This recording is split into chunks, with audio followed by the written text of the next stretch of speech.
Bonjour, bienvenue à ce 6e épisode de la saga franchise. Merci d'être là, parce qu'en fait, c'est vrai que cette saga avait été pensée avec mon binôme franchise, qui est Catherine Gaulier, dans une volonté très forte de vous baliser le chemin vers cet entrepreneuriat particulier qu'est la franchise. Donc en fait, on a réfléchi les épisodes pour que vous ayez des informations sur comment choisir sa franchise, quels sont les points de vigilance au moment de choisir son local, savoir qu'on peut se lancer avec peu d'apports de garantie, mais voilà, qu'il faut avoir d'être accompagné à ce niveau-là, et surtout que quand on prend un rendez-vous avec un banquier, c'est un rendez-vous qui se prépare. Et ce rendez-vous, le dernier épisode de cette saga franchise saison 1, ne pouvait se terminer que par une interview ne pouvait se terminer que par que la parole donnée aux franchiseurs et franchisés, parce que pour moi, ce sont eux les acteurs de la franchise, donc des franchisés parce qu'ils ont traversé tout ce que vous êtes en train de traverser, et que du coup, ils peuvent vous donner des informations sur qu'est-ce qui a fait leur choix, qu'est-ce qu'ils apprécient dans cet entrepreneuriat particulier. Et les franchiseurs, c'est qu'en fait, c'est quand même des personnes qui ont développé un réseau et qui ont donc une réflexion sur une réussite collective. Donc sans plus attendre, on va se lancer au jeu des questions. Donc mes questions à moi, qui seront posées identiques aux franchiseurs et identiques aux franchisés.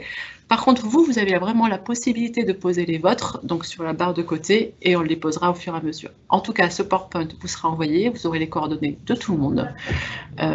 Et donc voilà, n'hésitez pas. Donc on reparlera de l'événement du 7 novembre, je vous en parle à la fin de cet épisode. Là, pour moi, aujourd'hui, comme dit précédemment, il ne s'agit pas que moi je parle, il s'agit que nos franchiseurs et nos franchisés viennent répondre aux questions que l'on se pose. Donc, j'accueille là tout de suite l'enseigne Signarama, et donc, je vais laisser la parole à Rouba Fossa, qui me fait le plaisir d'être là ce matin.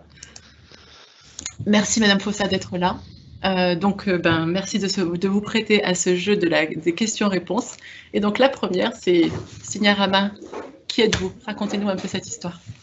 Bonjour à tous et à tous, donc je suis Rouba Fossa, je suis master franchisé Signarama pour la France, les DOM et le Luxembourg. Signarama, c'est une franchise américaine dans le domaine de la communication visuelle. Qu'est-ce que fait Signarama en un seul mot? Signarama, c'est en un seul lieu. On répond à toutes les attentes du client en termes de communication visuelle, qu'elle soit intérieure, extérieure, d'une manière temporaire ou durable. Nos clients, c'est tous les gens qui ont besoin de communiquer. Ça peut être des TPE, ça peut être des petites structures, des PME, PMI ou des grosses entreprises. Donc, comme vous voyez derrière moi, on appelle ça un sign finder. C'est comment on fait une déclinaison d'un logo, et tous les supports de communication que l'on peut avoir, tous les supports de communication dont on peut avoir une entreprise pour pouvoir répondre à des attentes du client. Donc, comme je ne vois pas les slides pour pouvoir un peu dérouler avec vous, Najat. Mais vous ne les voyez pas, je suis désolée. Alors en fait, là, je présente la slide où on est à l'intérieur de l'entreprise Signarama. Ah, déjà, vous y êtes. Ah non, mais j'y recule, je reviens en arrière. Il n'y a pas de souci, parce que comme je ne les vois pas, je ne peux pas les commenter. Je pensais que vous aviez accès à ce que… D'accord. Je ne vois pas, je ne sais pas si les autres voient. Vous voyez, vous, les slides? Ben non, personne ne les voit. Mais bon, écoutez, on va y aller comme ça, parce que ce n'est pas grave. Donc, vous avez dû voir le premier slide, c'est Signarama vu de l'extérieur. Donc, comme vous voyez, c'est un local où on peut passer, voilà, exactement. Merci beaucoup, Najat. C'est un endroit passant par véhicule, parce que notre clientèle et la cible, c'est vraiment du B2B. Donc, on peut se garer. C'est un lieu passant. On peut y passer par le véhicule. Et l'aspect intérieur, donc c'est la photo qu'on voit après, c'est l'intérieur d'un Signarama. Et comme vous voyez, l'intérieur, c'est un showroom. C'est vraiment notre boîte à idées. C'est un outil qui est très important pour nous. Comme vous voyez, ces produits ne sont pas posés comme ça par hasard. Au contraire, il y a un parcours client. Quand on accueille un prospect ou un client, souvent, ils ont tendance à ne pas savoir vraiment ce dont ils ont besoin. Ils pensent avoir besoin de quelque chose, mais le fait de les accompagner, de les guider, de leur poser des questions adéquates qu'on retrouve bien sûr dans notre savoir-faire dont on va en parler tout à l'heure, ça fait que le client, il arrive à se projeter beaucoup plus facilement dans sa communication visuelle et naturellement, derrière, il y a un devis, une commande qui se fait. Et c'est comme ça aussi qu'on arrive à fidéliser un client parce qu'il sent qu'il y a de la compétence, il y a de la connaissance, il y a de la bienveillance par rapport à sa communication visuelle et sa communication d'une manière générale. Là, on arrive sur votre métier, votre histoire. Alors, Signarama, c'est, comme on l'a vu tout à l'heure, c'est une franchise américaine. Elle est née en 1985 aux États-Unis et plus précisément à New York. Le fondateur de Signarama, il s'appelle Ray Titus. C'était un jeune de 28 ans qui a eu l'idée de créer Signarama purement et simplement parce que son père, il avait déjà une franchise, mais que dans tout ce qui est papeterie. Et son père avait beaucoup de clients qui venaient le voir pour lui demander un marquage véhicule, une enseigne. Et il disait, bah non, je ne sais pas faire, je ne sais pas faire. Et son fils, il a eu l'idée de créer Signarama en un seul lieu. Donc, comme vous voyez, on répond à toute la communication visuelle. Et aujourd'hui, Signarama est sous un gros chapeau qui s'appelle UFG, United Franchise Group. Et donc, aujourd'hui, on est à peu près 10 franchises sous cet emblème-là, avec Signarama la plus ancienne de toutes.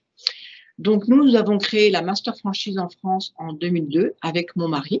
On a créé un magasin pilote dans le 12e arrondissement à Paris parce qu'aujourd'hui, c'est très important de pouvoir, quand vous arrivez avec une franchise étrangère, de pouvoir prouver que c'est un concept qui est tout à fait adaptable au pays, donc à la France. On a eu notre premier franchisé en 2005. Et nous avons adhéré à la Fédération française de la franchise en 2007. C'était très important pour nous parce qu'adhérer à la FFF, c'est aussi un gage de qualité pour le franchisé. Et pour nous, franchiseurs, c'est un énorme support juridique, administratif, commercial, etc. Et je fais juste une parenthèse. On a tous vécu le Covid et l'apport de la FFF à ses adhérents a été quelque chose de considérable. Ils ont été très présents. Ils nous ont accompagnés jour par jour. Donc, voilà, c'est vraiment très intéressant d'être adhérent à la FFF. Et bien sûr, aujourd'hui, nous sommes 40 franchisés en France et dans les DOM. Dans le monde, Signarama, on est présent dans 65 pays et on a 1000 franchisés dans le monde. Donc, merci pour cette information, Madame Fossa. Et Signarama, si on devait vous questionner sur vos valeurs, votre identité, quelle serait la réponse donnée? Très bien. Donc, comme vous avez vu, on est très axé sur le service. Il y a un accompagnement sur mesure qui est fait. On n'a pas de produits qui sont prêts à l'emploi et on achète et on revend. Bien au contraire, c'est des produits sur mesure que nous proposons. Donc, naturellement, il y a une relation personnelle qui se met en place et un accompagnement très précis qui est vraiment là pour durer dans le temps. La dimension commerciale est très importante pour nous. Vous avez vu, le showroom, c'est un des outils pour pouvoir vendre. Et puis, on va beaucoup chez les clients, c'est très important parce que quand ils ont une demande, c'est beaucoup mieux d'aller les voir, de les voir dans leur entreprise, dans leur magasin et pouvoir les conseiller au mieux par rapport justement au contexte global. On a aussi la dimension R&D et plus précisément recherche et développement qui est présente. On a créé un logiciel métier propre à Signarama. C'est très important de pouvoir répondre avec un devis qui est remis rapidement aux clients.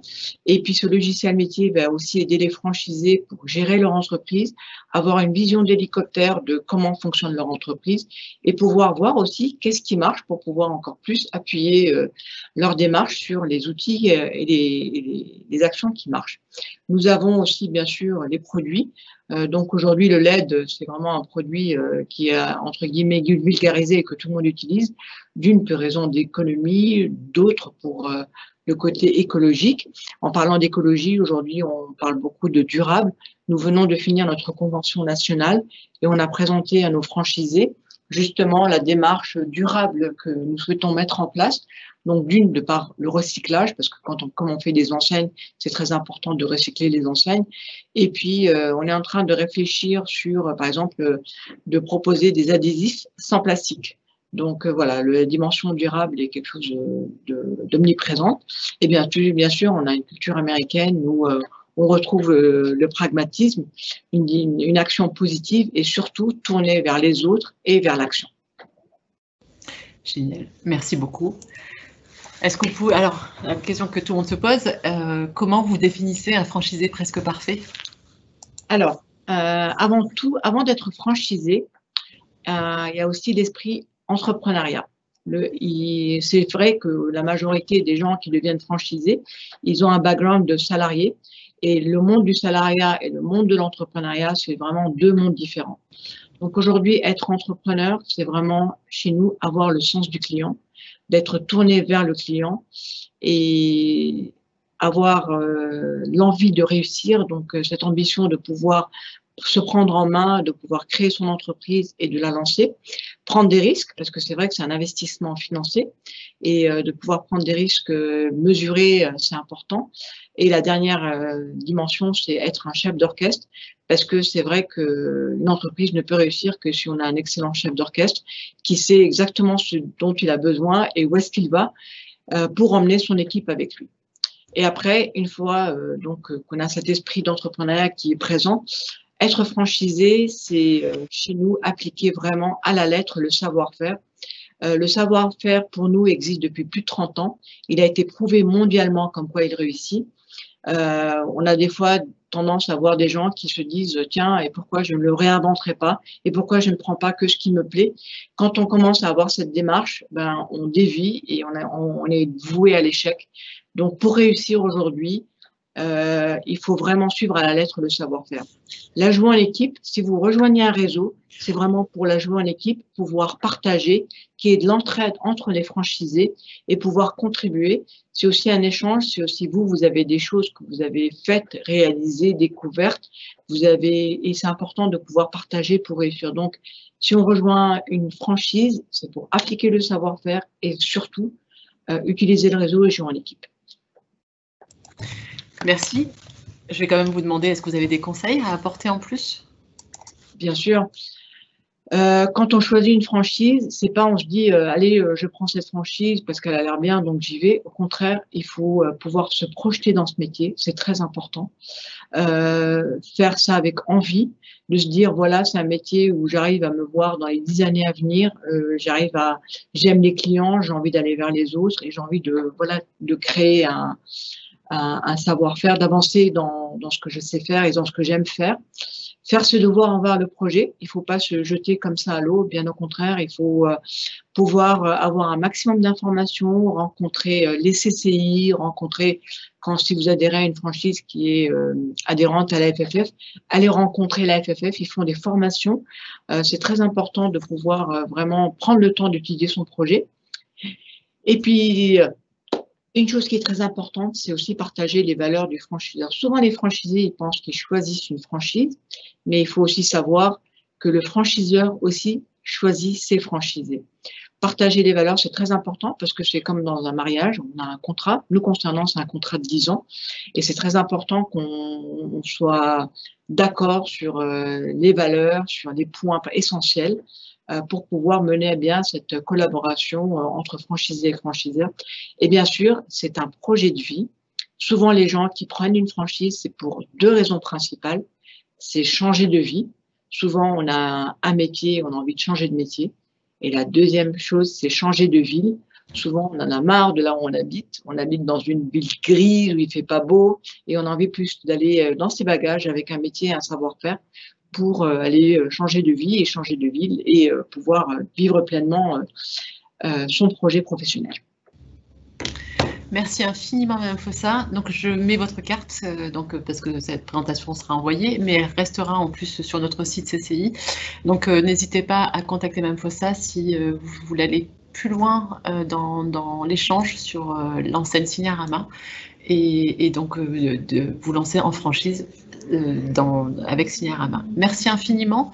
Je vais maintenant donner la parole à Monsieur Bonini du groupe Pascal Coste qui va se prêter au même jeu que Madame Fossa. Donc, on m'entend? Oui, on vous entend. Super. Bonjour à tous. D'abord, merci beaucoup à Najat et à la CCI de nous permettre de prendre la parole aujourd'hui, de faire part un petit peu de notre expérience.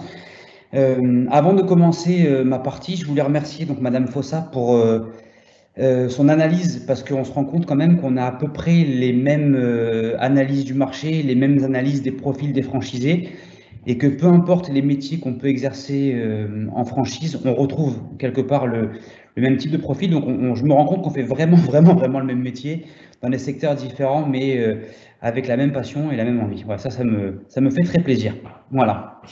Merci, merci Monsieur Bonini pour cette introduction. Alors, vous allez jouer au même jeu que Mme Fossa, vous allez avoir les mêmes questions, parce que je tiens à montrer vraiment que c'est un vrai choix que chaque franchisé doit faire, parce que derrière chaque enseigne, il y a des valeurs, il y a des individus, et voilà. Donc, merci de vous prêter au jeu. Donc, Pascal Coste, est-ce que vous pouvez nous dire à tous, qui êtes-vous? Quelle est un peu cette histoire qui est à l'origine de ce groupe? Alors, en premier, en ce qui concerne le groupe Pascal Coste, alors qui nous sommes, alors là, vous avez la deuxième slide. Bon, je peux en parler en premier, c'est pas grave. Alors, il faut savoir que le groupe Pascal Coste, aujourd'hui, le PDG du groupe Pascal Coste, c'est Monsieur Pascal Coste. On est aujourd'hui le 3e groupe français et seule enseigne coiffure enseigne nationale ayant au capital uniquement son PDG fondateur, puisqu'aujourd'hui tous les plus grands groupes ont été rachetés par des banques ou des fonds de pension. Nous, aujourd'hui, on a une enseigne qui a été créée par un coiffeur qui, 35 ans après, est toujours à la tête de son entreprise, dont je détaillerai les chiffres tout à l'heure. Donc, en gros, pour revenir sur le slide, un fondateur coiffeur qui est encore ici, et visionnaire, puisque pour en arriver là où on en est aujourd'hui, on a l'obligation d'avoir un patron visionnaire. C'est un patron qui, avant de créer son entreprise, a été franchisé, il faut le savoir. Donc, il a créé son entreprise en étant d'abord franchisé.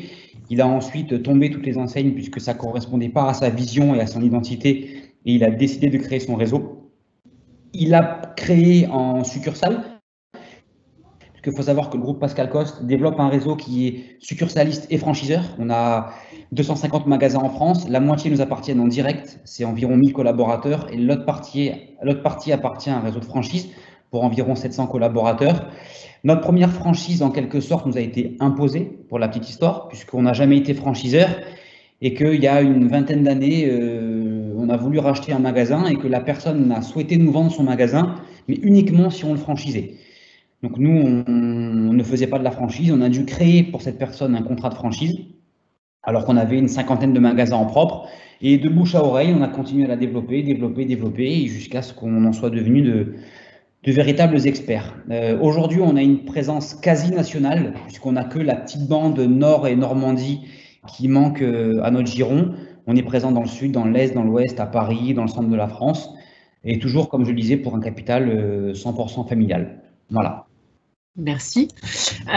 Donc, je pense que je suis désolée, c'est vrai que j'ai gardé la main sur les slides. C'est pas grave, je vais repasser là-dessus rapidement puisqu'on a évoqué un tout petit peu avant.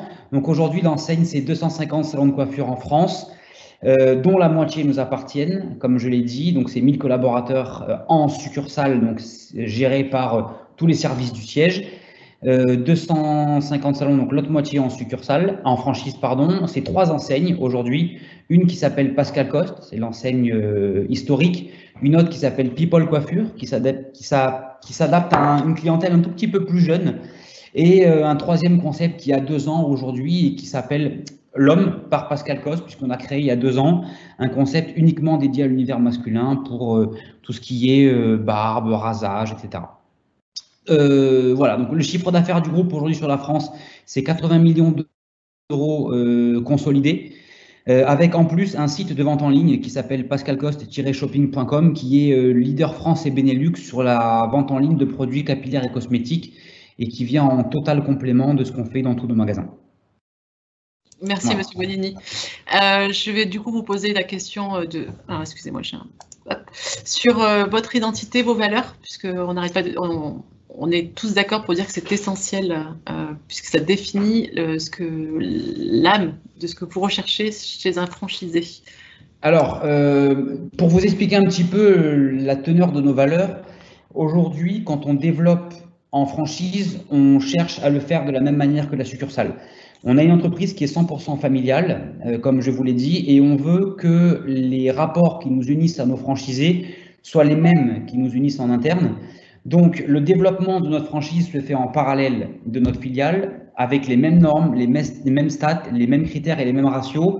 Pourquoi? Parce qu'un franchisé qui signe chez nous a la certitude qu'à la fin de son contrat de franchise, il sera au moins racheté par la succursale. L'inconvénient d'un franchiseur qui ne fait que franchiser, c'est qu'il ne crée pas de magasin en propre, donc il n'a pas de porte de sortie à offrir à son franchisé, ce qui est l'inverse du groupe Pascal Coste, puisqu'on sait qu'un franchisé a deux ambitions quand il se franchise ou quand il crée son entreprise. La première, c'est de gagner sa vie, normalement, et la deuxième, c'est de capitaliser. Aujourd'hui, nous, on permet à nos franchisés de gagner leur vie pendant toute la durée de son contrat, mais surtout de capitaliser, puisqu'il a la conviction que le jour où il voudra vendre son fonds de commerce, on sera le premier acheteur. Aux normes du marché, bien sûr. Aujourd'hui, on a des critères qui sont établis. Le franchisé qui signe chez nous les connaît. Le jour où il veut céder son fonds de commerce, on est le premier acheteur, donc on lui permet en même temps de capitaliser. C'est pour ça que nous, on a des vraies valeurs familiales et proximité, puisqu'on veut que les magasins de nos franchisés soient gérés exactement de la même manière que ceux de notre succursale, pour qu'on puisse, au bout des 7 ans, respecter l'engagement qui était le nôtre à la base, sans aucune obligation. S'il ne veut pas vendre, il ne nous vend pas, il continue, il tombe son enseigne, il vit sa vie, il n'y a aucun souci. Mais il sait qu'il a cette capacité de capitalisation. On a beaucoup de valeurs d'échange, on a beaucoup de réunions, de séminaires interrégionaux toute l'année avec nos franchisés, parce qu'on n'est pas forcément auprès d'eux tous les jours dans les magasins. Donc on a besoin d'avoir les remontées d'informations, on a besoin de les former, on a besoin de les accompagner. Tous nos franchisés ont un droit de préférence, il faut le savoir. C'est-à-dire que même si aujourd'hui on partage beaucoup de régions avec eux, même si aujourd'hui on est présent sur Marseille avec des franchisés, sur Paris, sur Bordeaux, etc., dès qu'un emplacement se libère, dès qu'il y a une possibilité d'implantation, on a toujours une préférence qui est donnée à nos franchisés. S'ils ne le prennent pas, on le prend nous. Et s'ils le prennent, de toute façon, on sait très bien que quelques années plus tard, s'ils souhaitent revendre pour capitaliser et pour encaisser, on sera là pour récupérer le magasin. Et ce qui est très important aussi, c'est des valeurs de formation, puisque chez nous, la formation fait partie de sa redevance, qu'elle est gratuite, donc c'est un forfait, et elle est illimitée toute l'année. On n'a jamais un moment où on va dire tu as mangé ton forfait de formation, il faut rajouter pour qu'on vienne te former. On a 6 coachs qui tournent toute l'année en illimité dans nos magasins. Le franchisé a la possibilité de se former chez lui directement. Il peut venir à l'académie ou dans les académies partenaires qui sont présentes sur toute la France. Tout ça gratuitement et en illimité. Merci, Monsieur Bonini. Du coup, votre définition du franchiseur presque parfait? Alors, je vais rejoindre un petit peu Madame Fossa. Aujourd'hui, un franchisé doit être à l'écoute de son franchiseur. Alors, si on devient un franchiseur, on ne le devient pas par hasard, on le devient parce qu'on a une expérience. Et pour moi, déjà, un bon franchiseur, c'est quelqu'un qui est capable de prouver à son franchisé que son système fonctionne sur le territoire au moins domestique, ce qui est notre avantage aujourd'hui, puisque moi, quand je vais proposer des nouvelles techniques de formation, des nouvelles techniques de marketing, de communication, etc. à mes franchisés, c'est parce que je l'ai éprouvé dans 150 magasins en France. Donc, avant de le proposer à mes clients, je vais d'abord le tester dans 150 magasins. Une fois que ça fonctionne, je le propose à tout le monde. Donc, pour moi, un bon franchisé, c'est quelqu'un qui écoute son franchiseur et qui applique ses méthodes. Comme le disait Madame Fossat, souvent, un franchisé, au bout d'1 an, 2 ans, a l'impression qu'il connaît le métier par cœur et il veut un peu révolutionner le système et l'appliquer un peu à sa manière. Il faut savoir que ça ne fonctionne pas. Voilà, le marché évolue tellement vite, le franchiseur est là pour s'adapter au marché et pour justement proposer à son franchisé toutes les évolutions du marché. Ensuite, un franchisé, c'est quelqu'un qui se forme. C'est pas parce qu'on prend une enseigne et qu'on la met sur le mur au-dessus de sa vitrine qu'automatiquement les clients vont rentrer, qui vont appeler et qui vont être satisfaits. Nous, on propose des formations gratuites et en illimité toute l'année. Pour moi, un franchisé idéal, c'est quelqu'un qui se forme, qui prend son temps pour venir en formation, qui envoie ses collaborateurs en formation, qui applique les techniques visio, qui applique les techniques qu'il a appris. Pourquoi? Parce que, surtout chez Pascal Coste, 70% de nos clients aujourd'hui ne sont pas coiffeurs. 30% de nos clients qui sont coiffeurs, 70% sont simplement investisseurs. Donc on leur dit, si vous voulez être bon, si vous voulez être au niveau, il faut vous former. Et ça, généralement, ils le font très très bien. Voilà. Et puis, pour moi, c'est aussi quelqu'un qui donne son avis et qui échange sur son marché local. Quand vous avez une présence nationale, vous avez des fois des franchisés qui sont présents dans des régions où vous n'êtes pas forcément. Voilà. Moi, j'ai, par exemple, des franchisés que j'ai développés en Bretagne. Ça fait 3 ans qu'ils y sont. Moi, je viens à peine de débarquer puisqu'on a racheté 15 magasins cette année en succursale. Jusqu'à présent, avant de donner des conseils très stricts à mes franchisés, je l'écoutais. j'écoutais sa façon de travailler, comment est le marché local, comment fonctionnent ses propres clients, comment fonctionne sa communication. J'ai adapté mon marché, j'ai adapté ma façon de travailler parce que je l'ai écouté et parce qu'il m'a donné son avis sur sa façon de travailler, sur son marché local. Et c'est un échange, c'est un partage qui fait grandir tant le franchiseur que le franchisé. Merci beaucoup. Voilà. Je vais quand même vous demander est-ce que vous auriez des conseils à apporter? Alors, il y en a beaucoup. Il y en a beaucoup. Moi, si je peux conseiller quelqu'un aujourd'hui, un franchisé, ce serait d'aller vers un marché qu'il ne connaît pas. Voilà. Alors, comme le disait Madame Fossa aussi, la FFF, c'est très très bien. Alors, nous, on n'est pas encore adhérent, hein. On le sera en 2021 puisque le Covid étant passé par là. On a eu notre agrément, mais on attendait 2021 pour y adhérer. La FFF est très bien pour ça parce que les enseignes qui sont présentes sont des enseignes qui sont triées sur le volet. Donc, ne pas hésiter d'aller les voir puisque souvent, ce sont des enseignes de confiance. Moi, je serais pour privilégier un métier qu'on ne connaît pas. Pourquoi? Parce que quand on ne connaît pas le métier, on ne juge pas son franchiseur et on applique les méthodes qu'il nous donne. Voilà. Bah, clairement, je trouve que c'est la meilleure méthode pour pouvoir faire confiance à son franchiseur. Ne pas hésiter, surtout quand on ne connaît pas le métier, d'appeler beaucoup de franchisés du réseau. Aujourd'hui, un franchisé qui signe un contrat a d'abord accès à ce qu'on appelle un DIP, et dans le DIP, vous avez accès à une grande majorité des franchisés qui sont présents sur le réseau, qui n'hésitent pas à prendre leur téléphone, à les appeler, à connaître les avantages, les inconvénients, s'ils sont contents, pas contents, et échanger avant de prendre en quelque sorte le risque de venir se franchiser. Je pense que c'est une bonne étape. Préférer un réseau qui est national et succursaliste aujourd'hui, pour moi, pour pouvoir adhérer à un réseau, il faut que le réseau ait pu faire ses preuves sur tout le territoire. Voilà, il faut un réseau qui soit présent partout, ou alors, si c'est un réseau qui n'est présent que régionalement, rester franchisé dans la région du franchiseur et ne pas commencer à s'exiler sur des régions dans lesquelles on n'a pas pu faire nos preuves. Je pense que ça, c'est hyper important. Et pourquoi un réseau succursaliste? Parce que moi, je pars du principe que la succursale doit être au service de la franchise. Donc, il faut opter pour un réseau qui a fait ses preuves en succursale et qui est capable d'apporter son expérience à un franchisé. Ensuite, il faut se former continuellement, pas seulement auprès de son franchiseur, c'est pas vrai. Le franchiseur peut apporter beaucoup de choses à son franchisé, mais il ne faut pas avoir peur d'aller prendre des des formations en comptabilité, en management, en fiscalité. Tout ça, c'est aussi hyper important, même si votre franchiseur peut vous l'apporter, comme nous on le fait. C'est important d'aller voir un petit peu ce qui se passe ailleurs aussi. Et le plus important pour moi, surtout, c'est de sortir de sa zone de confort. Voilà, nous, chez Pascal Coste, au quotidien, on fait le maximum pour toujours tirer nos franchisés vers l'avant, nous-mêmes nous dépasser tous les jours, dépasser nos limites.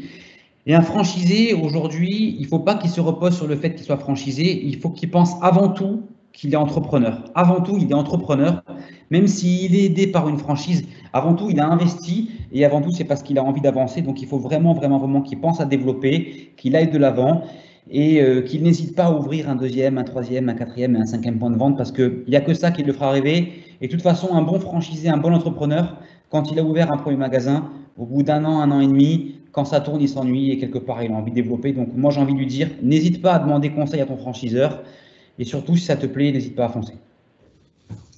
C'est génial, merci beaucoup. Donc là, vous avez toutes les coordonnées de Monsieur Bonini. Donc n'hésitez pas à le contacter si vous avez besoin d'informations complémentaires. Nous, on va le libérer, puisque je vais donner maintenant la parole à un franchisé. J'accueille avec grand plaisir Didier Geoffroy. Et donc, on va lui demander aussi de répondre à des questions. Et donc déjà, la première, c'est ldlc.com. Est-ce que vous pouvez nous en dire quelques mots?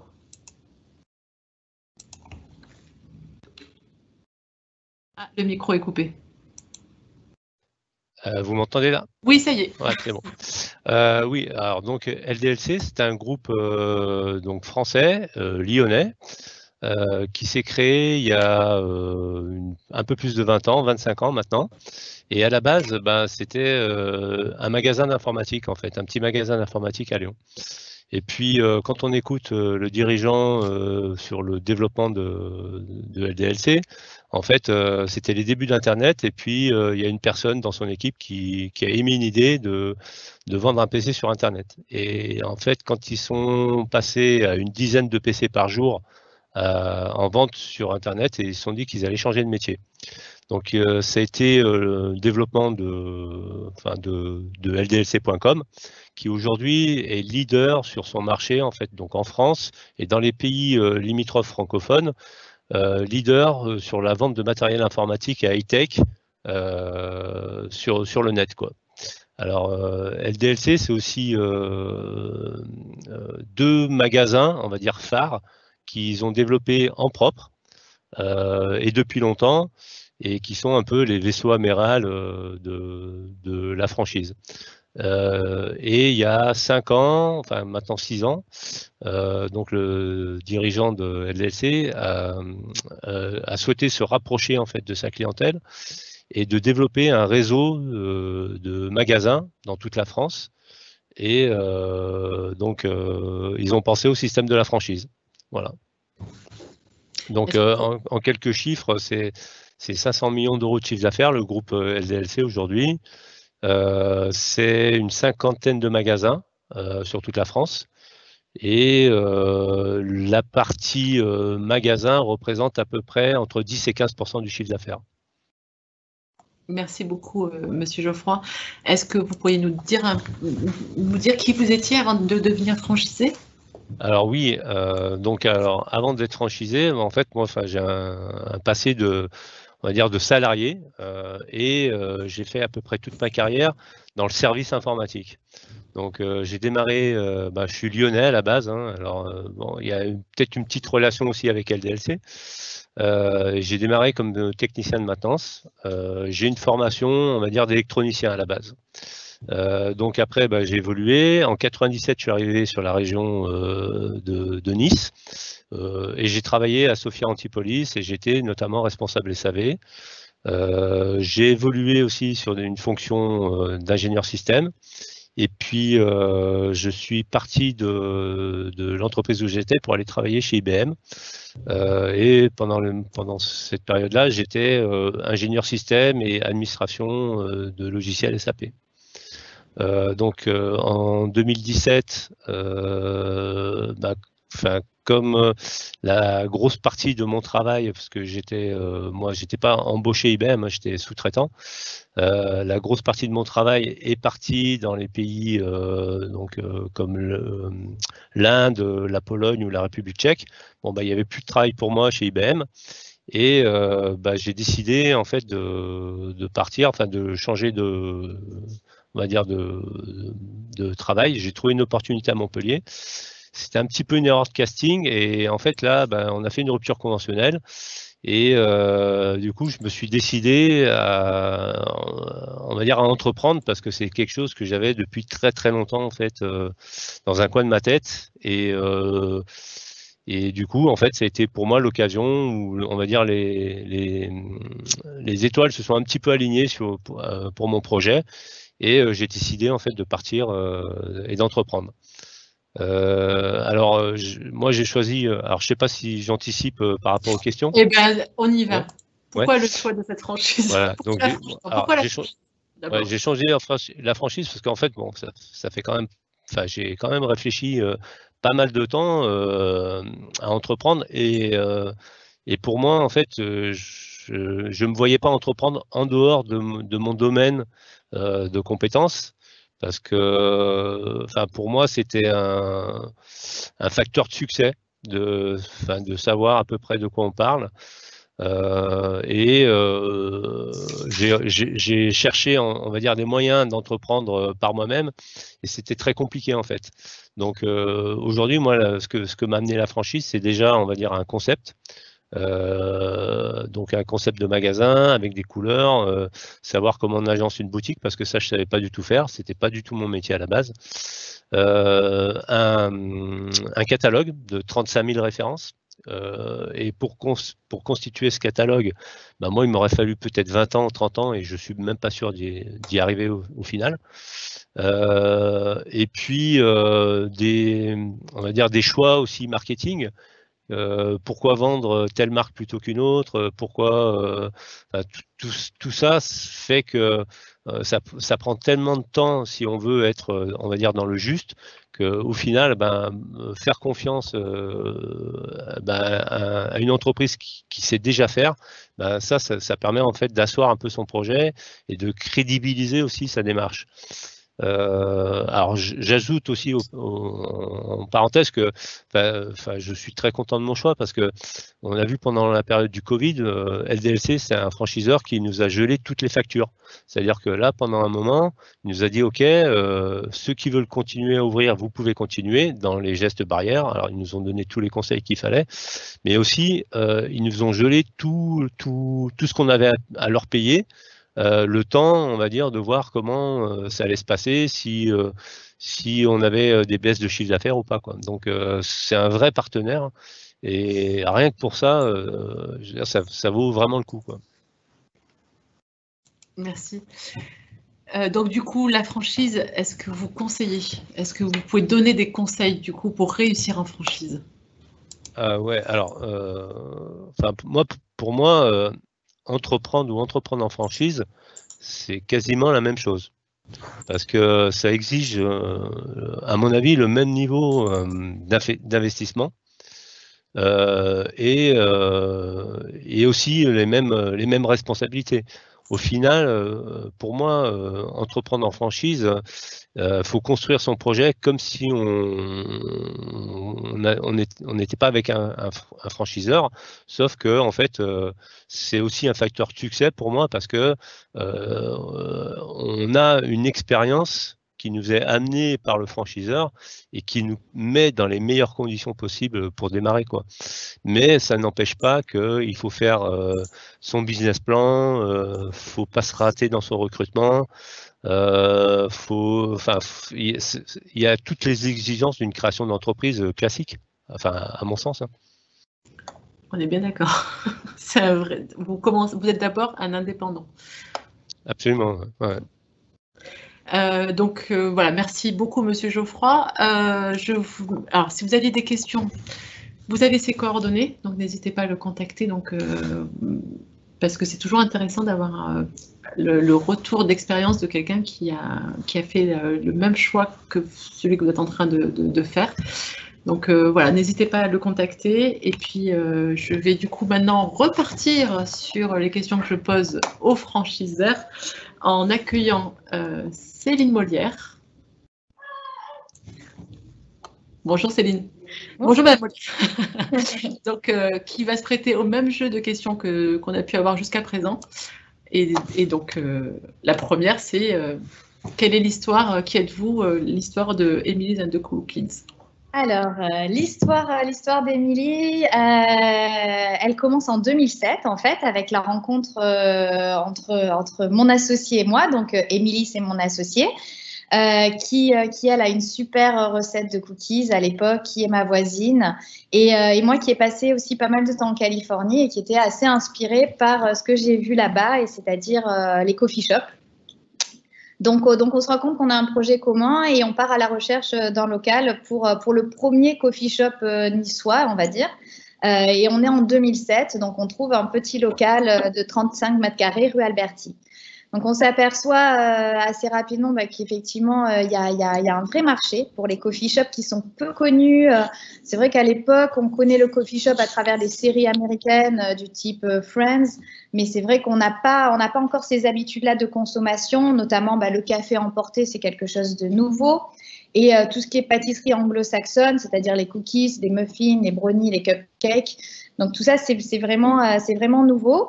Donc, on ouvre assez rapidement une deuxième boutique parce qu'on commençait à se sentir un petit peu à l'étroit. Donc, on va dans le Vieux-Nice. Et ensuite, voilà, c'est un développement qui s'est fait par des rencontres. Et être franchiseur, c'est quelque chose un petit peu comme chez Pascal Coste. En fait, on est venu nous voir en disant moi, ça m'intéresse de monter un coffee shop et vous avez développé un savoir-faire. Donc, on est devenu franchiseur à ce moment-là.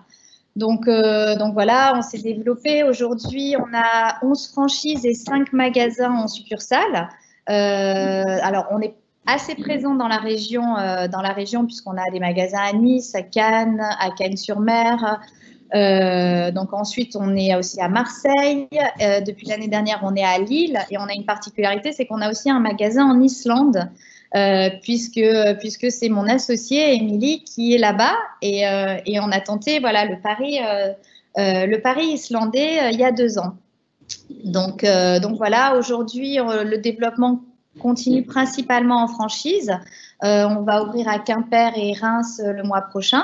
Donc voilà, on a des objectifs à peu près de 8 à 10 ouvertures par an.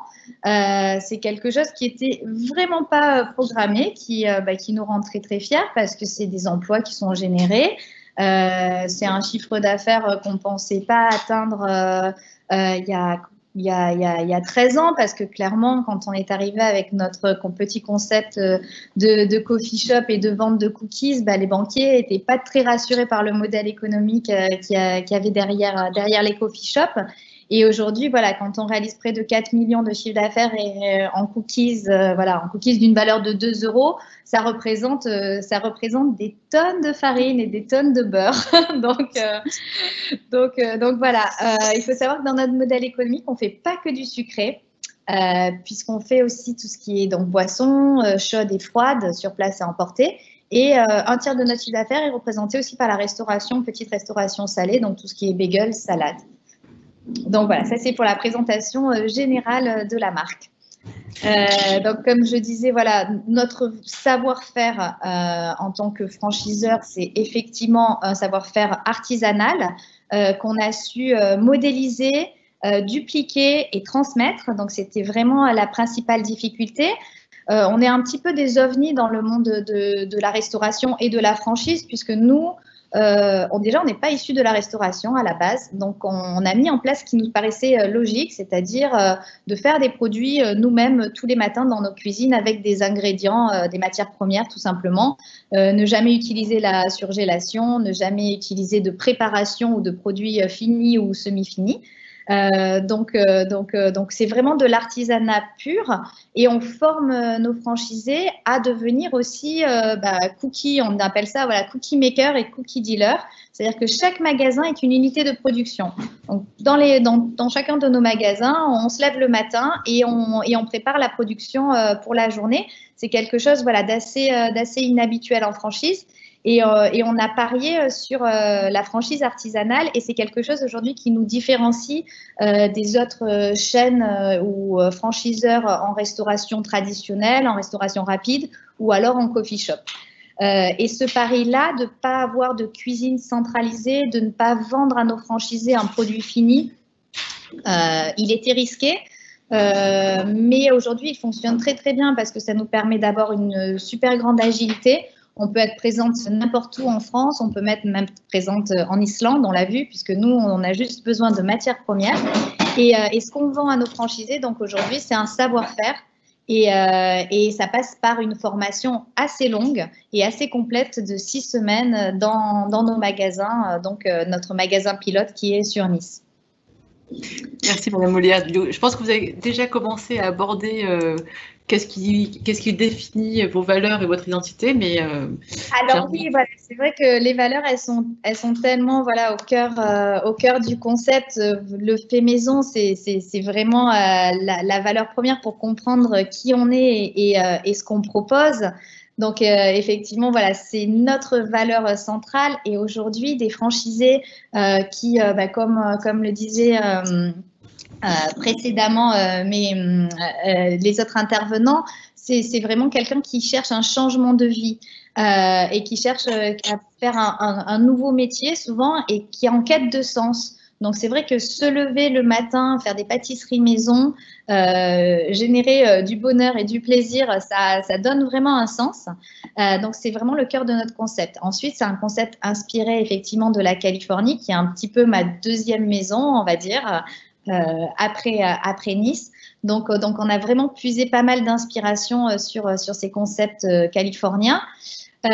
Émilie, donc comme je disais, c'est un concept aussi qui est un petit peu décalé et en marge.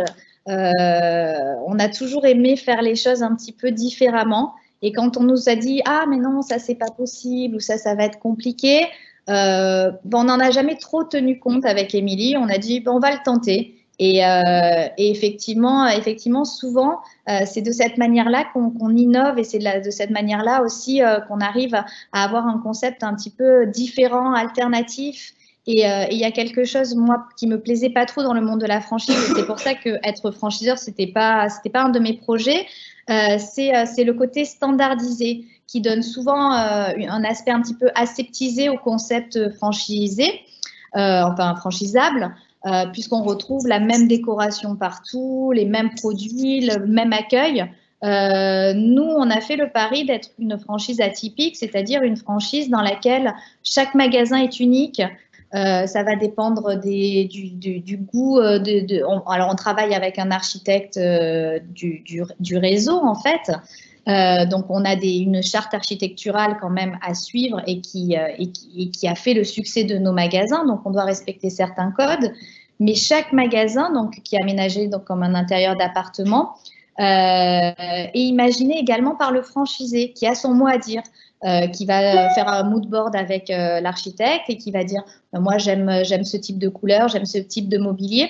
Donc, du coup, on se retrouve avec un réseau qui est pas du tout, voilà, qui a vraiment du caractère, puisque voilà, chaque boutique est unique et on ne va pas décorer un magasin de la même façon à Lille qu'à Cannes, et parce qu'on ne sait pas forcément, voilà, c'est pas le même environnement et on a envie de s'adapter aussi aux spécificités locales. Donc voilà, ça c'est le côté un petit peu décalé et atypique. Et je pense que nos franchisés sont hyper contents et surtout très étonnés de voir justement la liberté qu'ils peuvent avoir au sein du concept. On est quand même, vraiment très à l'écoute. Et ensuite, il y a des choses effectivement qui sont essentielles, et notamment sur l'implantation de la cuisine, sur l'ergonomie du point de vente, sur la manière dont sont positionnées les pâtisseries, la vitrine, qui vont être des facteurs clés de succès et qui sont incontournables et qui vont être imposés. Ensuite, sur la décoration, par exemple, j'adore les imprimés léopards.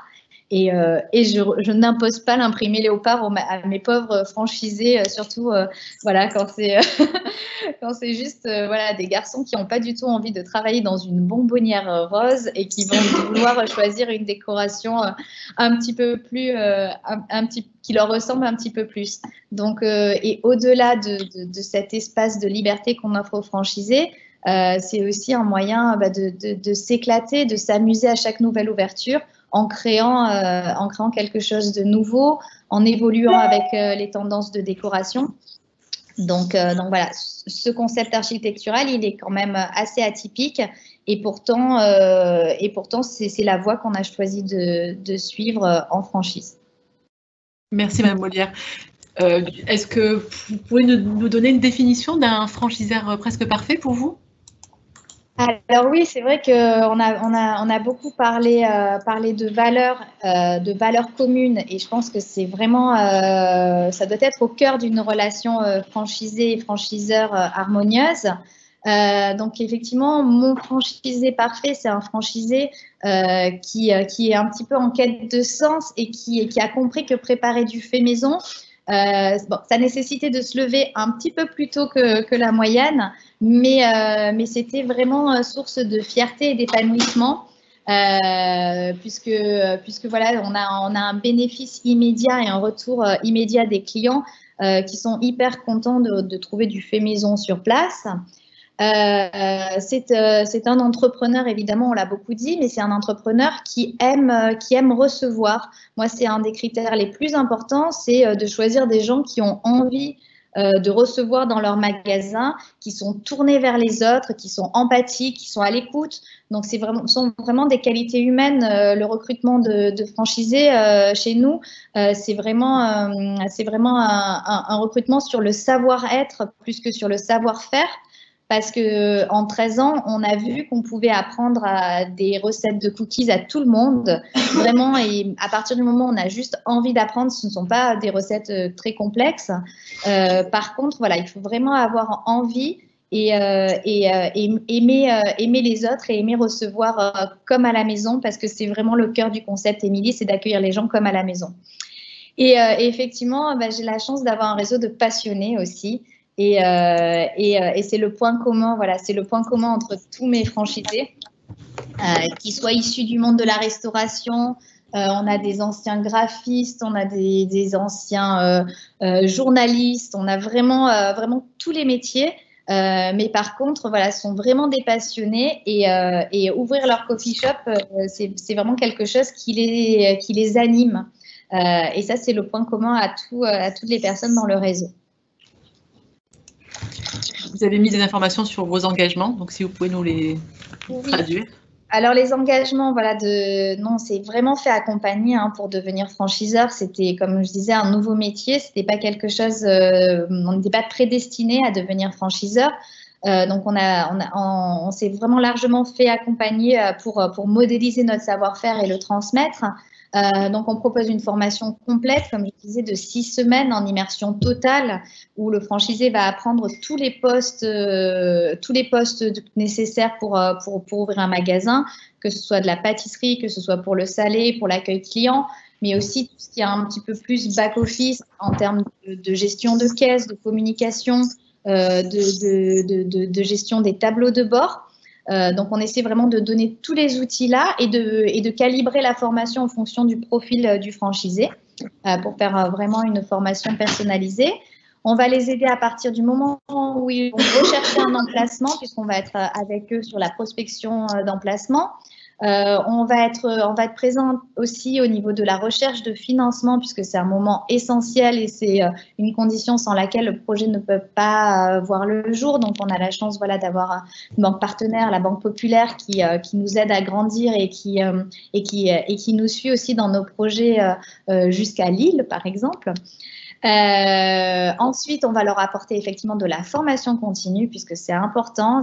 On est dans des métiers pourtant qui ne sont pas des métiers technologiques, quand on parle de latte art, quand on parle de cake design, etc. Mais c'est quand même, ce sont des métiers qui évoluent vite et dans lesquels on se doit d'être à la pointe. Notre point fort aussi, c'est d'amener de fortes marges, parce que la contrepartie de se lever tôt, de travailler uniquement des matières premières, de travailler avec de la farine, du beurre, etc., c'est d'avoir des marges brutes très, très intéressantes. Donc, effectivement, nos produits, on a un ticket moyen qui est aux alentours de 8 à 9 euros, mais on a des marges brutes très importantes puisque tout est fait maison. Même les boissons, on travaille, voilà, on propose de la citronnade maison, de l'ice tea maison. Donc, toutes ces recettes-là vont dégager de fortes marges qui nous permettent de rentabiliser notre modèle assez rapidement. Donc, c'est un concept sur lequel on innove aussi. On parlait aussi, voilà, de recherche et de développement. Alors, c'est un métier très dur parce qu'il faut souvent manger, goûter nos recettes, essayer d'autres choses. Donc, voilà, c'est quand même un métier plaisir.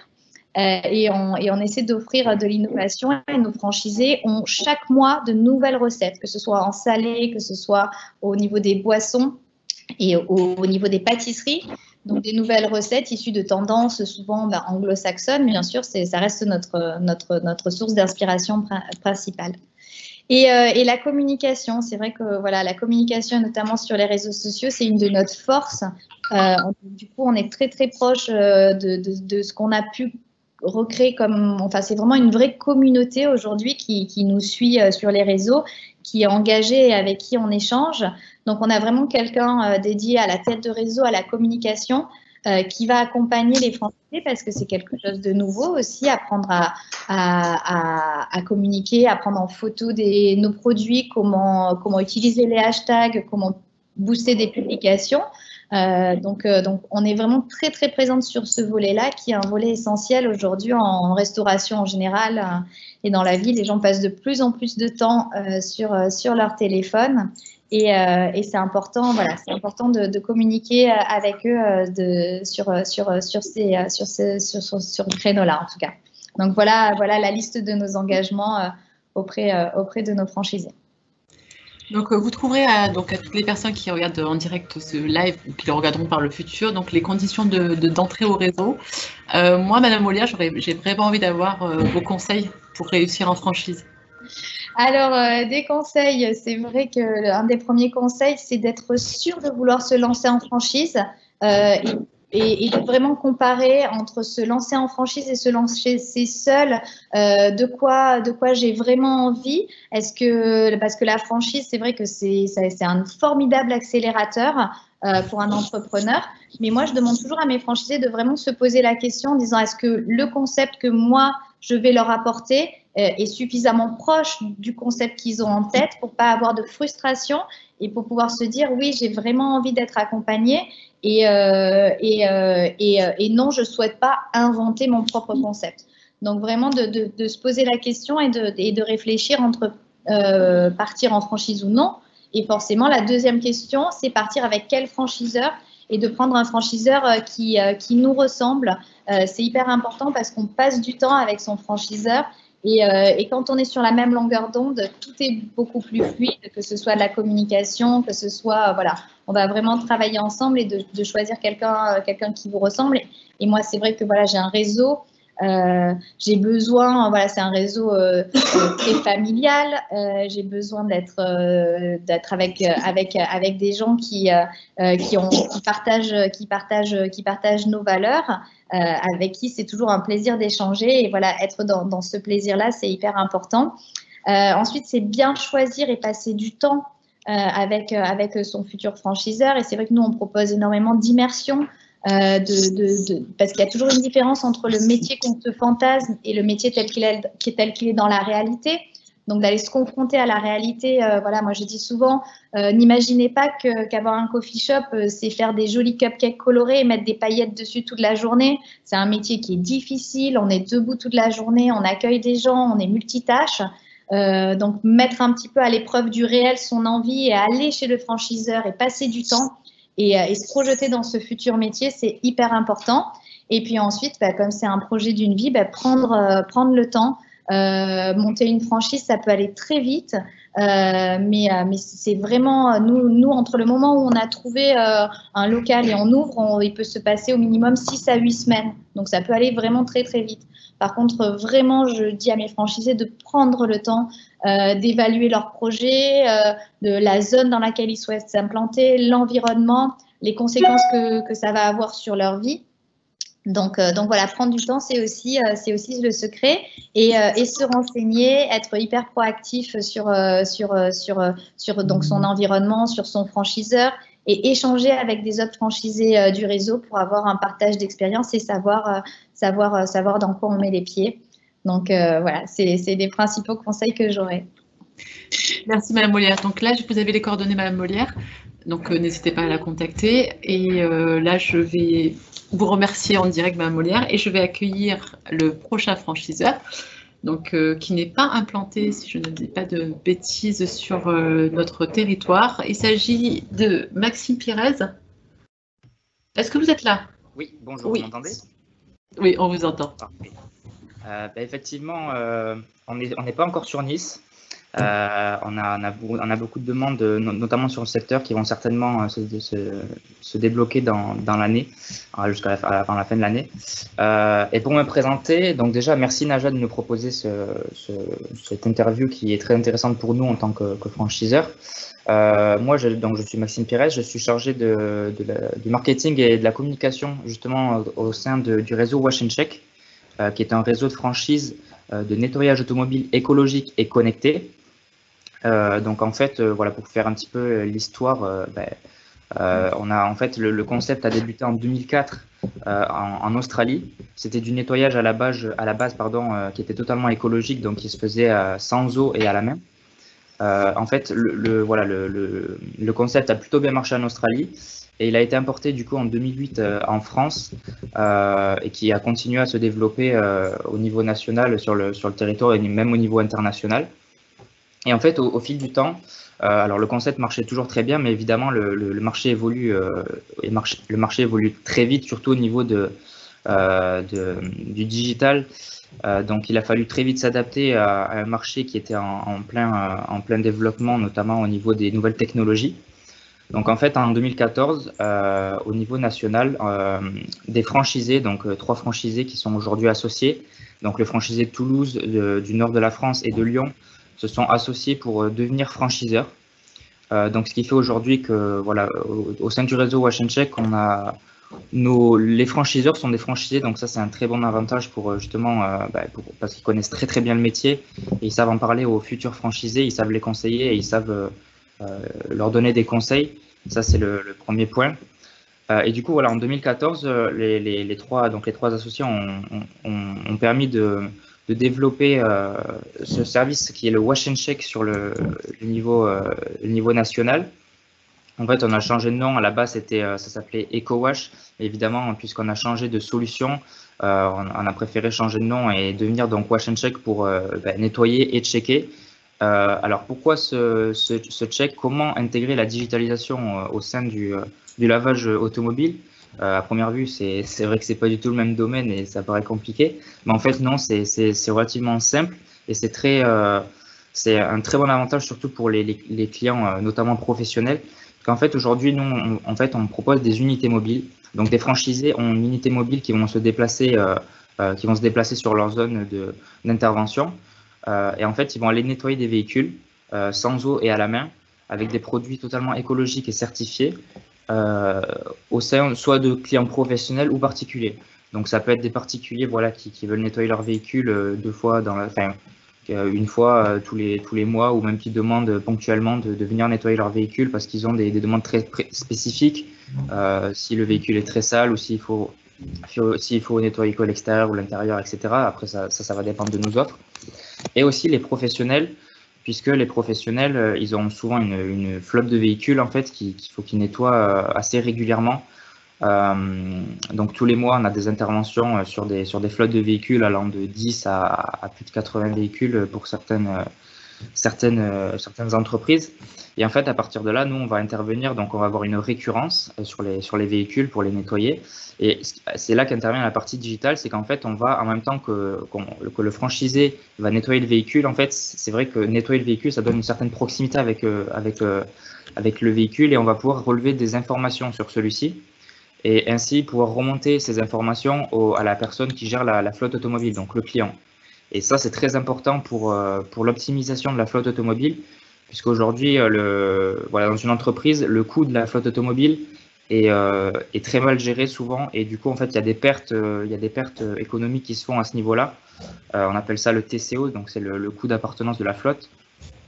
Et en fait, nous, on permet de régler ce problème-là en envoyant à chaque fois qu'on intervient, des informations à la personne qui gère la flotte automobile pour qu'elle puisse avoir en temps réel les alertes relevées lors du nettoyage. Donc les alertes, ça peut être c'est un contrôle d'état. On va faire un contrôle d'état du véhicule. On va relever toutes les alertes, notamment les pneus, s'il y a un impact, s'il y a une alerte de sécurité pour le conducteur.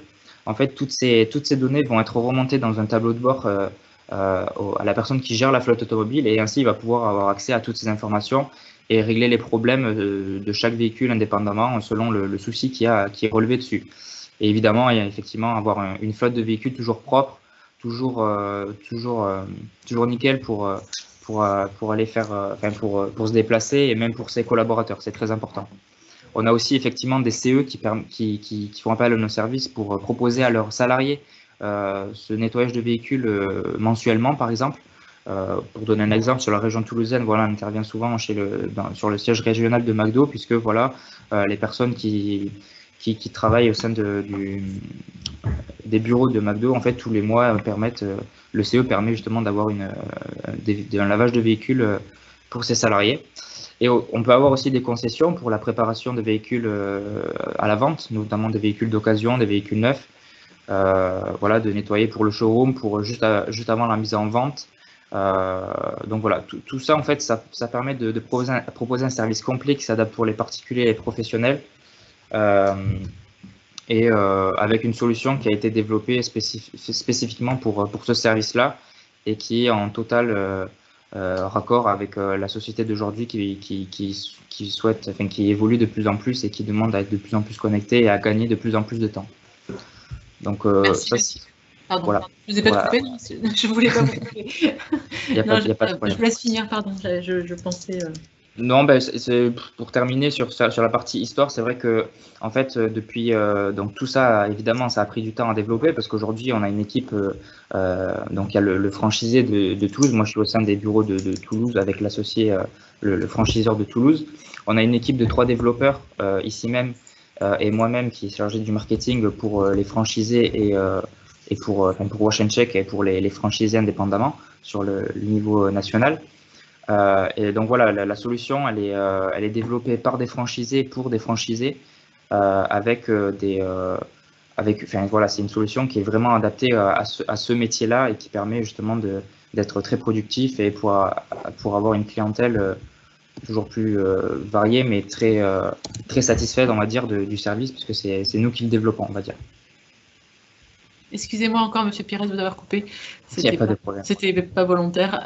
Je vais vous poser la question de vos valeurs. Vous en avez donné certaines, mais je pense que c'est bien de les recentrer. Tout à fait.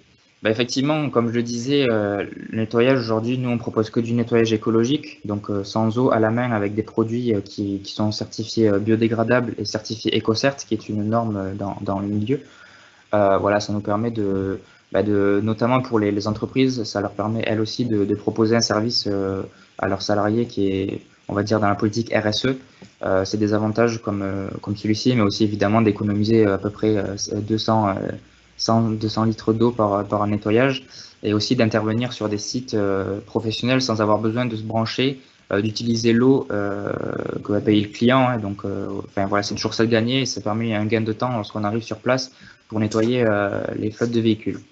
Ensuite, il y a effectivement l'innovation, parce que l'innovation, on a développé un service qui est fait sur mesure par notre équipe, par des franchisés, encore une fois pour des franchisés, pour leur travail de tous les jours, et même pour les professionnels qui veulent qui ont cet accès justement à ce tableau de bord, à ce back-office qui leur permet d'avoir une vue globale sur tous leurs véhicules et de gérer leurs alertes, leurs interventions, enfin, voilà, tout ce qu'il y a à savoir sur leur véhicule et ainsi pouvoir gérer les coûts de leur flotte automobile, ce qui est très important. Évidemment, il y a de la responsabilité dans les valeurs puisque voilà, les franchisés, ce sont des franchisés qui ont des responsabilités en tant qu'indépendants plus ou moins ou en tant qu'entrepreneurs évidemment. Puisque voilà, aujourd'hui on propose au niveau national, on a plusieurs partenariats avec certaines solutions pour aider nos franchisés justement à se développer sur certains secteurs.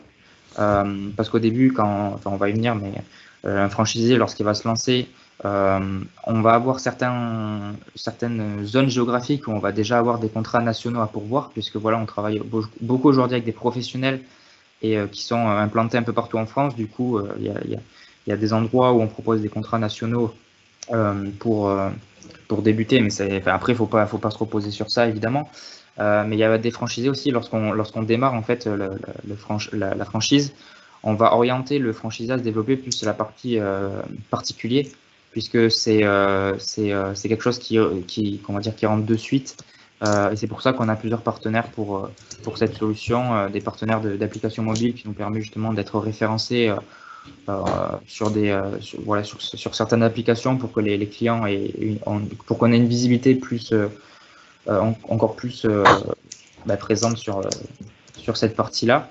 Donc voilà, c'est la responsabilité, ça va être justement d'aller chercher du professionnel parce qu'aujourd'hui c'est ce qui est le plus rentable et c'est ce qui est le mieux pour le franchisé puisqu'il va avoir une récurrence en fait de nettoyage pour des véhicules. Donc voilà, une fois que vous avez signé plusieurs contrats et que vous avez la semaine, toutes les semaines avec, par exemple, étalé sur 5 jours 80 véhicules, et que la semaine d'après, vous avez un autre client du coup qui a fait aussi un contrat avec vous. Enfin voilà, ça tourne et au final, vous n'avez plus forcément besoin de chercher de clients professionnels ou particuliers puisque c'est des contrats qui sont déjà établis et qui sont récurrents. Évidemment, à l'esprit d'équipe, je pense que c'est le principe même de la franchise aujourd'hui, surtout au sein du réseau Wash and Check, puisque voilà, on est même le franchiseur est un franchisé en fait, donc on va pouvoir aider, conseiller et être à l'écoute de nos franchisés et pouvoir les orienter. C'est très important. Et aussi, ça va permettre à moi, dans le métier que j'exerce au sein de Wash & Check, c'est-à-dire le marketing, la communication, mais même aussi toute l'équipe, on va devoir en fait échanger avec les franchisés pour comprendre leurs problématiques, ce quoi ils ont besoin pour se développer, s'il faut les aider dans certains milieu. Enfin voilà, c'est vraiment un esprit d'équipe qu'il y a aujourd'hui. Et puis même le logiciel, on a des retours des franchisés qui souhaitent voir une fonctionnalité par exemple sur le logiciel, et nous en tant que franchiseurs et comme les développeurs sont au sein de l'équipe, voilà, on peut en parler, discuter, voilà, enfin, faire le nécessaire pour que le franchisé soit au mieux écouté et conseillé. Merci Maxime. Est-ce que vous pouvez nous donner une définition d'un franchiseur presque parfait vous concernant, sachant que vous avez, je sais, en partie répondu? C'est ça. Un franchisé presque parfait, c'est vraiment, comme on l'a dit auparavant, les précédentes personnes, effectivement, c'est quelqu'un qui va appliquer les méthodes que nous, on a mises en place et qu'on développe au sein du réseau, puisque voilà, on sait que ça fonctionne, parce qu'on l'a développé spécifiquement pour ça.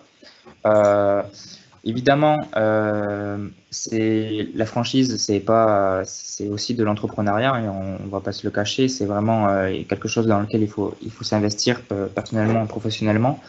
Après, l'avantage que ça va permettre, c'est d'avoir un service et un réseau à votre écoute, et sur lequel vous allez pouvoir vous appuyer pour vous développer, pour avoir des outils qui vont permettre de vous développer, mais aussi d'avoir des conseils et des problématiques à résoudre. Par exemple, voilà, un franchisé, par exemple sur Aix-en-Provence, vont avoir besoin vont faire un événement le mois suivant pour faire la promotion de leur franchise et de leur service.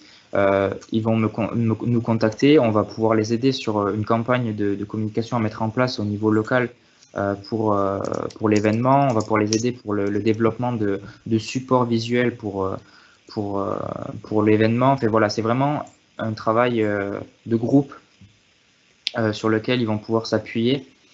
Évidemment, des ambitions de développement, puisque aujourd'hui, 80-90% de nos franchisés ont recruté et se sont développés au bout de 1 an, puisque voilà, nous on propose en fait du coup lorsque un franchisé veut faire sa demande, il y a des zones qui sont étudiées. Il faut qu'il y ait en fait c'est une zone, c'est le nombre d'habitants qui est défini. Donc évidemment, on va définir avec le futur franchisé une zone facteur clé de succès, on va dire. Et donc, la plupart des franchisés aujourd'hui se sont développés et ont recruté au bout d'1 an pour faire face à la demande qu'ils avaient sur leur secteur. Voilà, échange régulier, j'en ai déjà parlé tout à l'heure en disant voilà qu'on est vraiment là à leur écoute et qu'on peut les aider à se développer au niveau local comme au niveau national.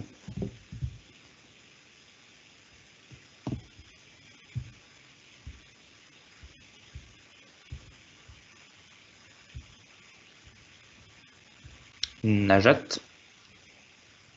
Non, je vous entends plus. Mais du coup, bon, désolée, je pensais que mon micro s'est coupé, excusez-moi. C'est pas grave. Donc, je voulais vous demander si vous aviez des conseils à nous apporter pour réussir en franchise. Alors, pour réussir en franchise, effectivement, comme je disais tout à l'heure, c'est quelque chose, c'est de l'entrepreneuriat, donc c'est un investissement. Après, l'avantage de se lancer en franchise, c'est d'avoir un concept déjà bien développé et défini, et dont on est sûr qu'il fonctionne, puisque voilà, on a déjà plusieurs franchisés qui l'utilisent et qui se développent avec. Donc, de toute façon, il y a une étude qui est faite en amont du lancement pour le franchisé, donc il y a les risques, on va dire, sont minimisés. Ensuite, voilà, ce que je dirais aux franchisés, c'est qu'une fois qu'évidemment le concept est à étudier, le concept de la franchise, les outils qu'il met à disposition, les tarifs, mais aussi la zone, sont à étudier. Mais l'avantage de la franchise, c'est que voilà, on a déjà un concept qui est déjà bien défini, donc il ne faut pas s'hésiter et n'hésitez pas à vous lancer en fait dans la franchise. C'est un, comment dire, c'est un état d'esprit qui se fait, enfin c'est un état d'esprit en fait, c'est une solution commune, c'est un réseau national. Surtout, il faut aussi un petit peu anticiper puisque voilà, aujourd'hui le développement d'une franchise ne se fait pas du jour au lendemain comme si on était, bon après quand on est entrepreneur non plus, mais il y a plusieurs choses à faire. Donc si vous souhaitez vous lancer, il faut anticiper un minimum sur le temps et sur le projet, sur la date à laquelle vous voulez développer votre projet. Et ensuite, évidemment, n'hésitez pas à rencontrer votre futur franchiseur pour faire comme nous, on propose aux candidats, en fait, on propose de faire une journée avec nous sur le terrain pour qu'ils voient exactement les outils qu'on utilise, notre savoir-faire, comment on l'utilise et comment on est en intervention client, sur quel type de client on peut intervenir et voilà, tout ce qu'ils auront à faire en fait au quotidien sur le terrain. Merci beaucoup, Monsieur Pires. Vous avez les coordonnées qui apparaissent si vous avez des questions par la suite, puisque on a les personnes qui sont en direct, mais comme ce webinaire va rester sur notre site CCI de Nice Côte d'Azur, donc n'hésitez pas dans le futur à recontacter Monsieur Pires pour plus d'informations. Là, en fait, on va passer à un franchisé parce que on a donné la parole aux franchiseurs et c'est vrai que j'aime bien avoir un retour franchisé qui est juste après. Et donc, on va accueillir Monsieur Cochat pour Illis Transport. Merci d'être là. Merci à vous. Vous m'entendez, c'est bon? Hop. Oui, très très bien. Ah ouais, parfait. Donc, en fait, la première question que je vais vous poser, Monsieur Cochat, c'est pour la franchise Ulysse. Est-ce que vous pouvez nous parler un peu de Ulysse?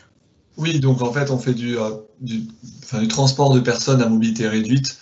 Après, ça dépend effectivement de chaque franchise. Nous, on a 3 pôles qui sont le transport scolaire avec des enfants qui ont un léger handicap, une partie transport à la demande avec des personnes qui ont un handicap plus lourd et qu'on emmène pour faire leurs courses ou pour aller au cinéma. Et après, on a une partie établissement spécialisé.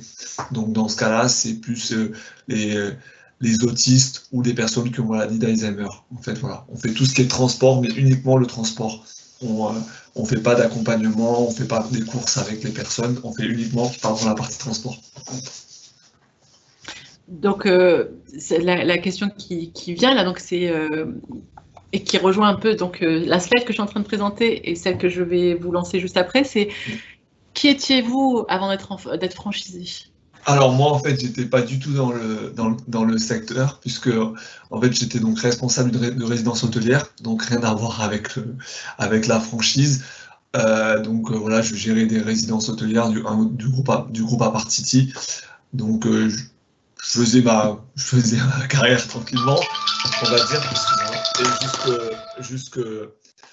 jusqu'au fait que j'ai pris en fait la suite de mon père qui a monté la franchise et puis en fait le concept, j'avais besoin d'avoir un petit peu plus de me sentir un peu plus utile dans mon métier, d'être plus proche des gens, etc.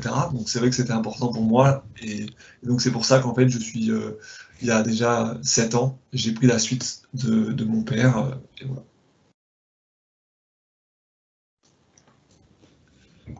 Alors, je ne sais pas si c'est que chez moi, j'entends un mot sur 2, donc je sais pas. Ah, vous m'entendez un mot sur 2, d'accord, je ne sais pas pourtant. Bon. Non, c'est parfait là. C'est bon. Mais c'est peut-être moi, donc il n'y a pas de souci. Continuez, Monsieur Cochat, excusez-moi, oui. Je ne voulais pas vous interrompre. Voilà, un petit peu, donc voilà, j'étais en fait donc, pas du tout dans le secteur, donc j'étais en résidence hôtelière.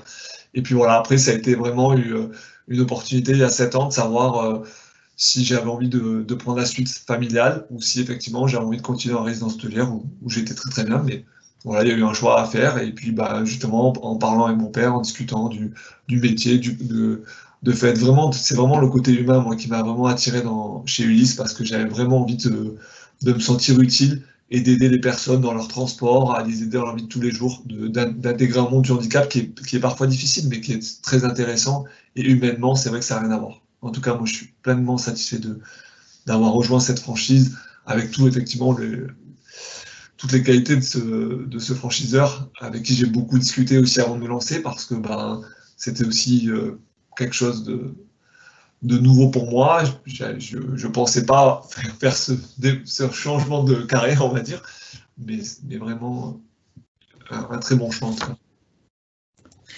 Alors, vous avez répondu un petit peu en partie, mais du coup, je vais quand même poser la question comme elle était réfléchie au départ. Le choix de cette enseigne. Le choix de cette enseigne, c'est surtout au niveau déjà des valeurs, parce que moi, avant quand même d'accepter de prendre la suite familiale, je me suis quand même bien renseigné sur la société. J'ai beaucoup discuté avec Monsieur Vial, le fondateur, avec son fils également, pour vraiment être sûr voilà, parce que bon, on passe de salarié quand même à entrepreneur, donc déjà c'est déjà une étape, être sûr effectivement de où je mettais les pieds. Et puis après, tout aussi le bonheur de travailler en famille, bon, ça c'est un autre choix. Mais le choix d'Ulysse, pour moi, c'était vraiment au niveau des valeurs, puisque en fait, la fondation d'Ulysse, c'est une personne Monsieur Vial, qui était en pleine forme, qui est malheureusement tombé effectivement, qui a eu un accident et qui à ce moment-là a lancé effectivement le concept de la franchise d'Ulysse. Et il a gardé effectivement les valeurs. Et je trouve l'histoire est belle, et tout ce qu'il fait effectivement, parce que c'est aussi vraiment pour moi très intéressant et très important dans la suite. Merci Monsieur Cochard. Du coup, est-ce que vous conseillez la franchise? Est-ce que vous avez des conseils pour réussir en franchise? Moi je la conseille, moi je la conseille parce que déjà quand on arrive, et c'est ce que j'entendais aussi un petit peu dans les autres commentaires, quand on n'est pas du tout du secteur, moi je n'ai pas du tout, c'est vrai qu'aujourd'hui être franchisé c'est fondamental, parce que c'est vrai que j'ai pas, pour plein de choses, pour tout ce qui est, moi c'est vrai que tout ce qui est conseil, moi je passe beaucoup de temps aussi avec eux, parce que j'aime aussi m'inspirer, prendre de l'expérience, et c'est vrai que c'est important. Voilà. Après, nous, on a une grande partie appel d'offres, et c'est vrai que eux, ils sont très expérimentés, donc ils nous accompagnent aussi énormément dans tout ce qui est appel d'offres. Et ça, quand vous arrivez dans un secteur que vous connaissez pas, répondre à un appel d'offres, c'est très très compliqué. Enfin, en tout cas, on a beaucoup de concurrents, donc c'est vrai qu'il y a toute la partie prix, toute cette partie-là qui est. Et là, moi, c'est vrai que je me sens épaulé tous les jours, et je sais aussi que dès que j'ai des doutes, des questions ou des problèmes, comme on doit tous rencontrer, c'est vrai que de ne pas être seul, pour moi, c'est très important. Et voilà, maintenant, c'est vrai que là, ça fait quand même 7 ans, donc je me sens beaucoup plus à l'aise. Mais par contre, c'est vrai que j'ai toujours, quand j'ai des questions, des difficultés, besoin d'échanger, soit avec le franchiseur, ou soit avec mes amis franchisés, puisqu'on a 3 agences qui sont sur la Côte d'Azur. Donc c'est vrai qu'on s'appelle souvent, on fait des réunions, etc. Et c'est important aussi de travailler d'équipe. Génial, merci infiniment. Je voulais juste, alors, Monsieur Cochat et Monsieur Geoffroy, je pense qu'il est toujours avec nous, comme en fait c'est notre public, c'est vraiment des porteurs de projets qui sont en train d'avancer dans leur projet de franchise. Est-ce que vous avez des choses supplémentaires à ajouter par rapport à ce que nos franchiseurs ont bien voulu nous donner comme élément, comme clé de réussite, ou est-ce qu'il y a des éléments que vous souhaitiez compléter? Alors donc c'est Didier Geoffroy qui parle. Oui, moi j'ai été peut-être un petit peu rapide. Alors on va dire que c'est pas complété, c'est juste confirmer quelque chose, parce que en réalité, moi quand j'ai choisi LDLC, c'est parce que je connaissais l'entreprise déjà avant et que je pensais qu'elle partageait mes valeurs d'importance de la relation client en fait. Et effectivement, je pense que c'est super important de choisir un partenaire qui partagent les mêmes valeurs. Et on va dire les mêmes valeurs essentielles, parce qu'on peut peut-être pas tout partager, mais au moins ces valeurs-là, les valeurs essentielles du franchiseur et du franchisé doivent se rejoindre, parce que sinon ça fait des collaborations probablement compliquées. Ce qui n'est pas le cas, en tout cas moi, ce que je rencontre chez LDLC, c'est je suis très content, parce qu'en fait on partage vraiment cette vision de la satisfaction client, quoi. C'est la clé en fait du succès, je pense. Et donc, ce que je voulais rajouter aussi, c'est mon parcours de franchisé, pour ce que je dis souvent, on va dire, à beaucoup de gens qui me demandent en fait comment ça s'est passé. Et je le dis avec un peu d'humour, mais en fait, j'ai jamais passé autant d'entretiens que pour être franchisé. C'est-à-dire que tout au long de ma carrière de salarié, j'ai quasiment jamais fait d'entretien d'embauche parce que j'ai toujours été plus ou moins débauché, ça a toujours été du bouche à oreille. Que là, pour être accepté en tant que franchisé chez LDLC, j'ai passé 7 entretiens, ce qui montre quand même l'importance que LDLC accorde aussi, on va dire, à la qualité de ses franchisés, quoi. Et donc ça c'est un élément important que je voulais ajouter parce que j'ai oublié de le dire. Et voilà. C'est important, je suis d'accord avec vous. Monsieur Cochet, vous vouliez ajouter quelque chose? Bah oui, enfin non, pour moi, effectivement, c'est la même chose, les valeurs, le partage en fait, entre les relations entre les deux, très important, ce que vous disiez justement à l'instant, ça, voilà, ça c'est vraiment, et la communication entre les deux, quoi. Merci beaucoup. Alors je vais clôturer parce que je crois que je suis en train de battre un record de webinaire. Vraiment, sincèrement, voilà. Mais c'est très intéressant et je vous donne du coup vraiment rendez-vous le 17 novembre parce que le principe de cette journée-là, c'est vraiment de donner un temps d'échange et un temps de rencontre professionnelle, d'avoir accès à tous les partenaires de cette saga franchise parce qu'il y a quand même eu 6 épisodes et les 6 ont été très intéressants. Ce final, moi, me tenait vraiment à cœur et je tiens encore, parce que j'arrête pas de le dire, mais je remercie vraiment tous les partenaires que j'ai pu avoir ce matin. Donc, je recommence dans l'ordre. Donc, on a eu d'abord Signarama France, merci Rouba Fossa. On a eu ensuite Pascal Coste, groupe Pascal Coste avec Kevin Bonini, merci infiniment. On a eu LDLC.com avec Didier Geoffroy et que je remercie parce que vraiment, lui aussi, il participe à tout ce que je peux mettre en place. Céline Molière pour Emily's and the Cool Kids, un grand merci. Wash and Check, Maxime Pérez, merci beaucoup et j'espère qu'on vous verra très rapidement sur le territoire. Et Monsieur Cochard, vraiment, je suis ravie de l'intervention que vous avez pu nous apporter sur Ulysse Transport. Donc, je vous donne rendez-vous le 17 novembre avec notre partenaire, la Banque Populaire. En attendant, je vous souhaite le meilleur comme toujours et je vous dis rendez-vous le 17 pour qu'on puisse se rencontrer en direct et puis échanger. Donc, voilà. Merci à tous. Merci. Au revoir. Merci à vous. Merci, au revoir. Merci Najat, bonne journée.